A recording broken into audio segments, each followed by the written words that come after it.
ആക്ടറായും പ്രൊഡ്യൂസറായും പൊളിറ്റീഷ്യനായും പ്രശസ്തി ആർജിച്ച താരമാണ് ഉദയനിധി സ്റ്റാലിൻ. അത്തരത്തിൽ പ്രൊഡ്യൂസർ എന്ന നിലയിൽ അദ്ദേഹം നിർമ്മിച്ച സിനിമകളുടെ ബോക്സ് ഓഫീസ് കളക്ഷനുകൾ.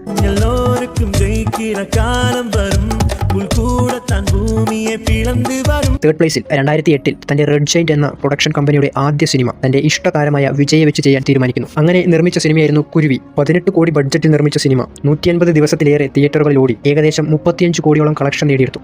ഒന്ന് നീതി നേർമ ന്യായം, അപ്പൊ രണ്ടാമത് അടി ഒതക്കുത്ത്.